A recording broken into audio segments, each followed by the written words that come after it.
This video was meant to be completed 3 months ago. I wrote up the script, proofread it, but I never got around to recording the voiceover or the background footage because I never felt that what I was saying was right. But now, 3 months after I had originally written the first draft of the script, I've had a change in heart. Before, this script was all about how music is the most important part of a game, and how even though gameplay is important to completing a full experience, it's ultimately down to the music to determine how you feel when the final credits roll. But I've since realized that 1, a game must be balanced on all fronts to be a good game, and 2, that soundtrack music is the best music at conveying emotion. The former is simple. The best games are balanced between all the most important aspects, those generally being gameplay, story, progression, and music. I could make an entirely separate video about why I think music is a part of that collection, but we'll save that for a different time. The latter point, however, requires a bit more exposition. When my 2022 Spotify Wrapped appeared on my homepage, I was ecstatic. I always loved seeing how my music taste has developed over the last 12 months, and in some cases how it hasn't. But I was pleasantly surprised to be greeted by the following statistics. My top song was White Palace off of the Hollow Knight soundtrack. My top artist was Christopher Larkin, the composer of that soundtrack. And my top genre was video game music. When I shared this with people, they gave me funny looks, but were also surprised. It was only later when I realized how much listening to all this soundtrack music had taught me. I knew more about the bond between music and emotion than I ever had before. In truth, soundtrack music is some of my favorite music. As a genre, it might be my favorite overall, or at the very least, it is one of my favorites. The track Blood Brothers / Lone Wolf from the Life is Strange 2 soundtrack finds itself in my top 5 favorite songs of all time.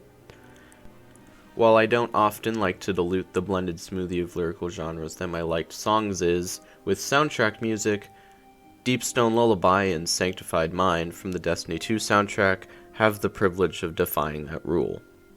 I suppose if I had to put it in a simple phrase, soundtrack music checks every box. It's versatile in the emotions it provides, the strength of said emotions, and what you take away from listening to a given track. But that's just the thing. It all centers around emotion, because at the end of the day, video game music is the most emotional music you will ever find. A few days ago, my friend and I were talking about music, and one of the things I said to her was this: music is produced for a certain reason, and that's one of the reasons why I love soundtrack music so much. It's made with the intention to produce a certain emotion. If you think about it, you'll start to realize it's true. Think about your favorite tracks off your favorite soundtracks. When you play them back in your head, what emotions do they provoke? Every track has a theme and a story, and everything is done without the need for lyrics or words. Some of these themes can be described in one simple word or phrase. The first track that comes to mind when I think of this is the Grasp of Avarice theme from Destiny 2. Hearing it for the first time, it's hard for a sense of adventure not to take control of you, and that's exactly what the song's theme is. The entire dungeon activity is based on hunting treasure, which has been an age-old classic story basis for adventures. Piracy, knighthood, and treachery are all adventures, and most of the time involve some kind of treasure. However, in the opposite vein as the simple, one-word themes are the complicated ones, the ones that take actual thought and analysis by someone who knows how to think critically. The example I will be using for this is the boss theme belonging to Slave Knight Gale, the final boss of the Dark Souls trilogy. To give at least a little exposition to the fight, from what I understand, by the time you find Gale in his boss fight, he has been corrupted by the Dark Soul and his mission to burn away the rotted world so that the painter could replace it. Now, I don't have the slightest idea who the painter is, but if I'm correct, the Ashen One's portion of the Dark Soul would be the last needed to allow this burning of the rotted world to commence. If Gale wins this duel, then the world will burn and be painted anew by the painter. But if the Ashen One wins, then the world stays as it is. Take all of what I just said with a massive grain of salt, because Dark Souls lore is really complicated, but it's quite a dire fight, to say the least. Right as the song starts, you feel this. The low bass choir and longer notes played by the strings gives an eerie tone of conclusion. But at the same time, it's also sort of mellow and sad, like we're beating this broken and shattered being. And then all of a sudden the music cuts out, as the cutscene into the second phase begins. When it returns, the choir and orchestra on full display. Fast tempos, loud dynamics, deep supporting percussion, it's all there. This is really where the air of finality sets in. Before, it just seemed like Gale was another person to be thrown aside like all the other godlike entities we'd faced. But as he reveals his full arsenal, complete with weird red cape magic and a pocket crossbow, it becomes apparent that this will be the fight to determine the outcome of the world. The theme changes the dynamic of the fight from a dance to an epic duel between two worthy adversaries. As a player, you're locked into the engagement, just as the Ashen One would be. This same music carries through the fight for a while longer until the final stage is met. The music once again softens, still retaining some tone, but it is much quieter. Then a massive crescendo lifts the ensemble essentially right back into where it left off, but with a much more grand and magnificent ending. In the fight itself, bolts of lightning strike down upon the battlefield as if the world itself is crumbling, and the fight will last until the world is ringing death's doorbell. It isn't long into this segment that is broken up by slower segments, where the choir sings a more somber melody, in comparison to the frantic and epic lines that the strings and percussion play. Lining this up with the fight, it is likely that this is to signify the power of Gale fading. As his health pool dwindles, the song gradually slows down until the final blow is landed, and a long note, played by a low brass instrument, rings out. The progression that the music has and its alignment to the fight itself is, I think, what makes the music and the fight one of my favorites both in this series and all of gaming. The hills and valleys of emotions felt throughout the fight is bewildering, from the excitement of Phase 2 to the sorrow of beating such a helpless man, to the finality of the lightning bolts scorching the arena's sand. It all aids the ambience and emotion of the fight to be the masterpiece that it is. A fantastic example of a game that uses a mixture of simple, one-word themes to convey emotion, and more complicated, in-depth themes to do such a thing, is Subnautica. With its vast array of environmental themes and cinematic themes, Subnautica is in no way short of fantastic music tracks. While I will preface this example by saying that it doesn't possess nearly the analytical presence to something like the Slave Knight Gale theme does, it does have some. There will be spoilers for the ending of this game, so if you don't want those, I will put a timestamp on the screen, but otherwise stick around. Let's start with the environmental tracks. Subnautica has many different biomes and environments which make up the underwater cosmos, and while some biomes do share the same themes, there is a diverse selection.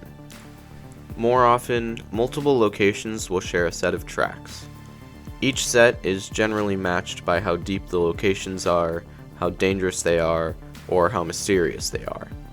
For example, the Safe Shallows, which is the starting area, and as the name suggests, the safest area, has a multitude of tracks that are calming and beautiful.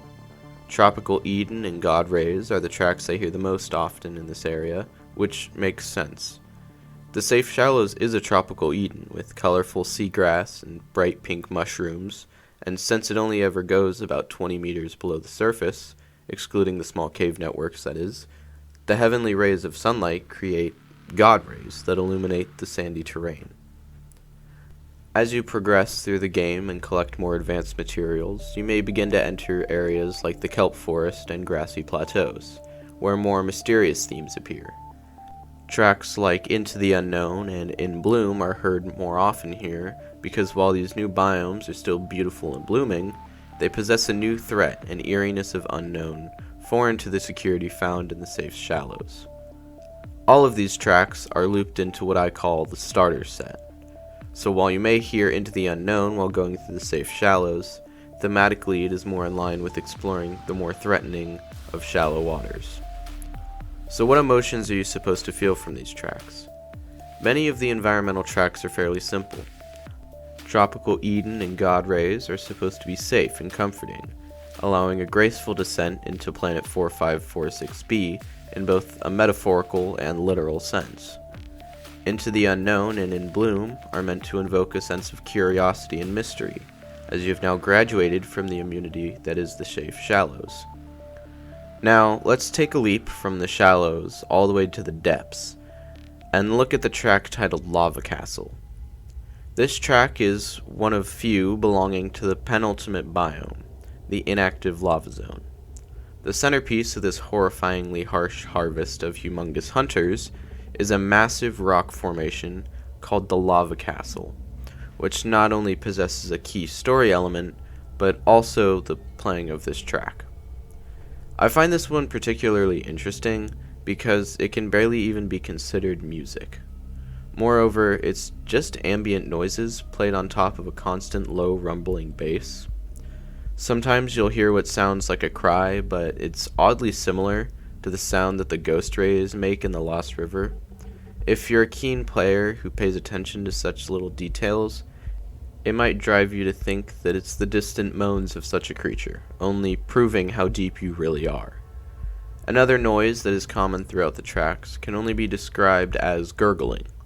It is reminiscent of the sounds of the bubbles that come from your oxygen tank, though deeper and more ominous.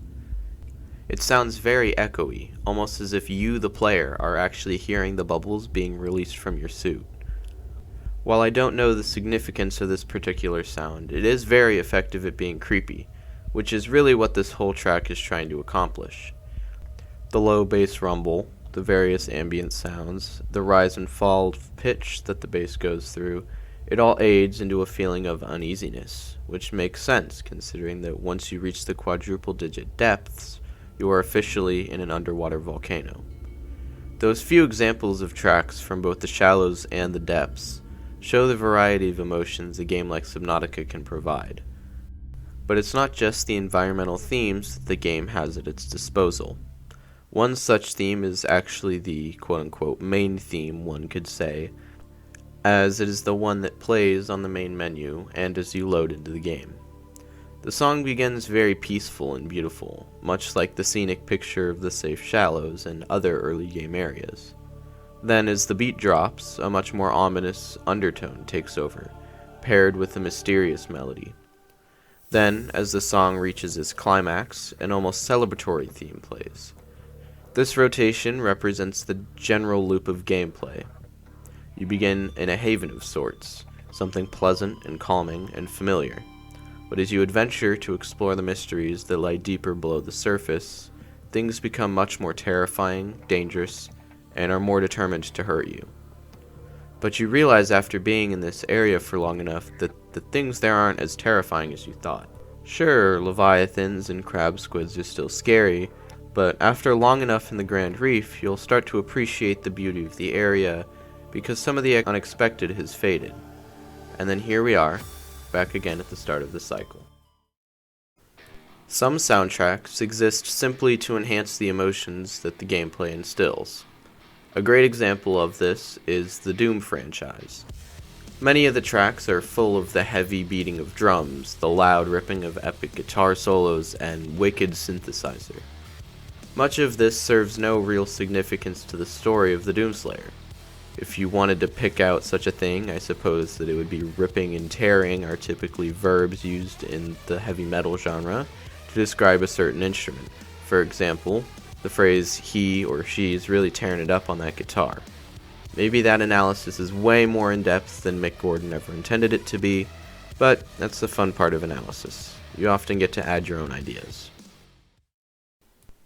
I've taken you through an analysis of two of my favorite soundtracks so far, with a little side note in the form of Doom thrown in there.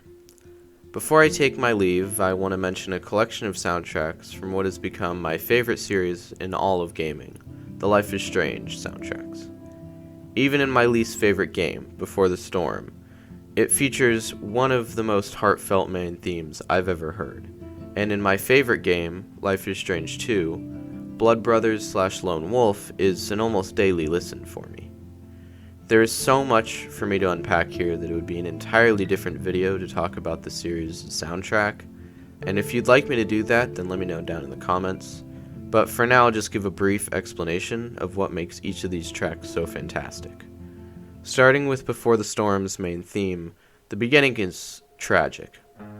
The slow plucking of quarter notes on the electric guitar perfectly sums up Chloe's life at the beginning of the game. She feels alone, depressed, and drowns her sorrows in rock music. But as the main melody picks up, it becomes a game of call and response. This sudden shift is not unlike the one that happens between Chloe and Rachel. The entire game, in fact, is built upon this sudden friendship between the two characters, and the way the music mirrors that change is important. More percussion is added in as well, filling some of the empty space, just as Rachel filled some of Chloe's empty space. It's important to realize, though, that in the background of all this is still that underlying melody that starts the song, and I think that is what makes this song so heartbreaking. The symbolism it possesses for the story of the game, and the way that it conveys Chloe's inner thoughts through music, shows how powerful such a media can be. Moving on to Blood Brothers Lone Wolf, there will be spoilers for 2 of the endings of Life is Strange 2, so if you don't want those, skip to the timestamp on the screen. One of the reasons I love this song so much is because in one song, Don't Nod managed to fit in 2 endings, each with wildly different themes. Blood Brothers focuses on the joy of the brothers finally making it to Mexico, the objective of the game the entire time, and how they can finally relax, as seen in the last shot of them sharing a beer on their back patio. On the other side of the coin, Lone Wolf is about the grief that Daniel feels for getting his brother Sean killed due to his own motivations. If you look at it from the Blood Brothers' perspective, the soft piano and guitar are relaxing, and watching the ending brings a tear to your eye because you finally get to see the brothers living a happy and normal life. If there's anything sad about this ending, it's that your journey with them is over. Looking at it from the Lone Wolf side, those same instruments capable of relaxation and tears of joy instead fill you with sadness and maybe even some regret, as you realize that the choices you made shaped Daniel into the character he ends the game as. And with that, today's video comes to an end. If you guys enjoyed this new style of content, be sure to let me know down in the comments section. I would love to make more videos about the soundtracks of games, as it is one of my favorite topics to converse about. If you enjoyed, be sure to leave a like, and if you guys really enjoyed or are new here, be sure to subscribe, because that'd be awesome. If you want to get in touch with me, the best place is on Twitter or Discord. Both will be linked in the description. You guys have a wonderful day, and I'll catch you in the next one. Peace.